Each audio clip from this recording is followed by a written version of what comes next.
The backstory video will be in the comments. This is about when my mother sabotaged my therapy when I was 17 years old.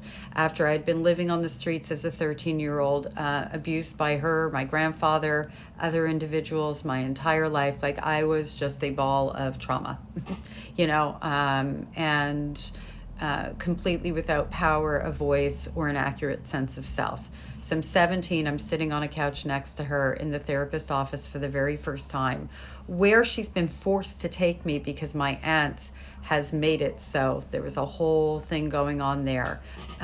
Again, it'll be in the backstory. When my mother was assassinating my character and saying what a terrible child I was, how hard I was to deal with, how I ran away all the time, and then finally ended up living on the streets and came home with a baby, and I was basically a whore and the whole 9 yards, the therapist sat there silently.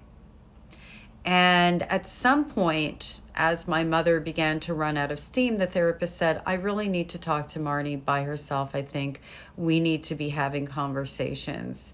And she said in front of my mother, Marnie, anything that we discuss here in therapy is between us and will never be disclosed to anybody.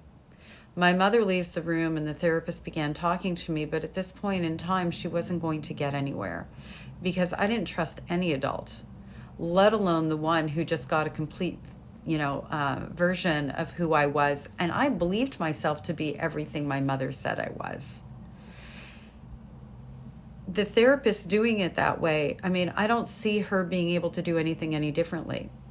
One, what my mother is doing is allowing her to assess the situation and to see the family dynamic up close and personal. And if I had been able to stick with that therapist, I kind of feel like it would have been okay. Two, pushing back at my mother, silencing my mother in those moments would have only made my mother leave the therapy session and take me with her, meaning that the therapist would lose all ability to ever have a hope in hell of helping me. The therapist would have no way of knowing that I would never go back. I went back one more time because my mother had me so brainwashed. I believe that no matter what happened, my mother would find out what I said in therapy. So I hope this answers your question. It's just not a simple, it's not a simple answer when you have these dynamics.